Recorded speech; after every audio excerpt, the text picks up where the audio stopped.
Hello and welcome back to Sajad's Learning Academy. Last lecture we studied alphabet letters according to writing. We have learned how to write capital letters and how to write small letters. In today's lecture we will focus on alphabet letters according to sound. What are their types and what are their definitions? Salamuna. بیا هم سجاد زده کړې اکاډمۍ ته ډېر ښه راغلاست. تیر درس موږ زده کړه د انګلیسي الفبا توري د لیکلو له لحاظ.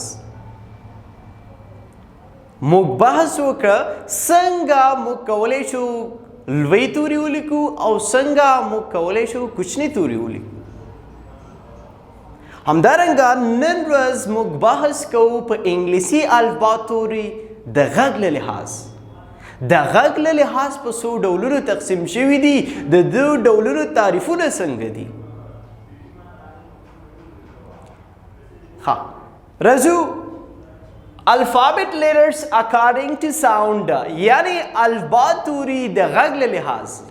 د غږ له لحاظ په درې ډولونو تقسیم شوي دي. ما تاسې ته په پیل کې یو خبر کړې وه چې د غږ له لحاظ په دوه ډولونو باندې ویشل شوي دي، خو اکثره خلک بیا دا زده کړي اوسي چې په درې ډولونو تقسیم شوي دي، په درې ډولونو باندې ویشل شوي دي. خو دواړه یې موږ زده کوو چې کوم دلیل نه په دوه ډولونو ویشل شوي دي او د کوم دلیل له اړخه دا په درې ډولونو باندې تقسیم شوي دي.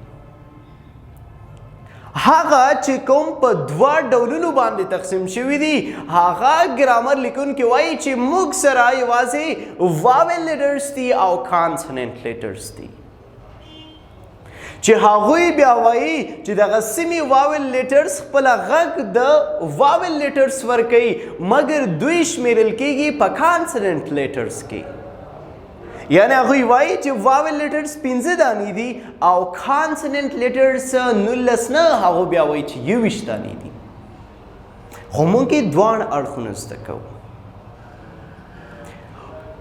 دلته موږ وایو چې alphabet letters according to sound are divided into 3 types. الفبا توري د غږ له لحاظ په درې ډولونو تقسیم شوي دي چې کوم کوم دي. واول لیټرز دي، غږ لرونکي توري، سیمې واول لیټرز دي، نیمه غږ لرونکي توري، او کانسوننټ لیټرز یعنی بې غږه توري دي. اوس راځو د دوی تعریفات څنګه دي، هر یو موږ سره څو دانې دي او کوم دي موږ سره. واول لیټرز ته راځو. تعریف یې دی چې لیټرز that produce sound in a word. وای توري کوم چې تولید کی غږ په یو لغات کې چې کوم توري غږ تولید کړي نو تاسې پوه شئ چې دلته دا موږ سره واول لیټرز راغلي دي. وای they are A E I O U. د دې A دی E I O U دی موږ سره 15 دانې دي موږ سره واول لیټرز. همدارنګه راځو سیمې واول لیټرز ته. سیمې واول لیټرز نه مقصد چې دی نیمه غږ لرونکي توري. د اسم نه معلومیږي چې نیمه غږ لرونکي توري شو، خو نیم وخت به غږ ورکوي، نیم وخت به غږ نه ورکوي. اوس په انګلیسي کې تعریف مونږ وایو وای لیټرز that are sometimes vowel and sometimes consonant. هغه توري چې بعضې وخت غږ لرونکي اوسي یعنی واول اوسي او بعضې وخت کانسوننټ اوسي، بې غږه اوسي، چې هغه موږ سره څو دانې دي. وای they are 2 W and Y. دوه دانې دي، W دی او Y دی موږ سره. نیکسټ راځو کانسوننټ لیټرز ته. کانسوننټ لیټرز معنا بې غږه یا بې صدا توري دي. وای لیټرز that do not produce any sound in a word. هغه توري کوم چې په یو لغات کې غږ تولید نه کړي. څنګه موږ پوهیږو چې دلته یو لغات غږ تولید کړی دی، دلته یو لغات غږ نه دی تولید کړی؟ یا موږ څنګه ویلی شو چې دلته موږ سره لغات غږ تولیدوي یا یو لیټر موږ سره غږ تولیدوي دلته او دلته یې نه تولیدوي؟ دغه بیا تاسې د وخت سره پوهیږئ چې دا د فونیټکس موضوع ده. په فونیټکس ساونډز کې بیا تاسې دا زده کوئ چې واول لیټرز چې کوم دي دا 15 دانې دا کوم ډول غږونه ورکوي موږ سره.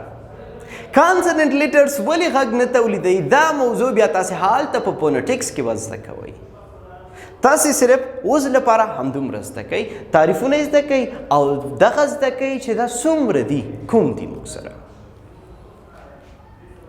وایي they are 19 دانې دي موږ سره consonant letters چې دلته ما لیکلي دي B C D F G H J K L M N P Q R S T V X Z دا موږ سره consonant letters وو نو د نن ورځ درس کې موږ دا خبره تدریس کړه چې د انګلیسي الفبا توري د غږ له لحاظ په څو ډولونو تقسیم شوي دي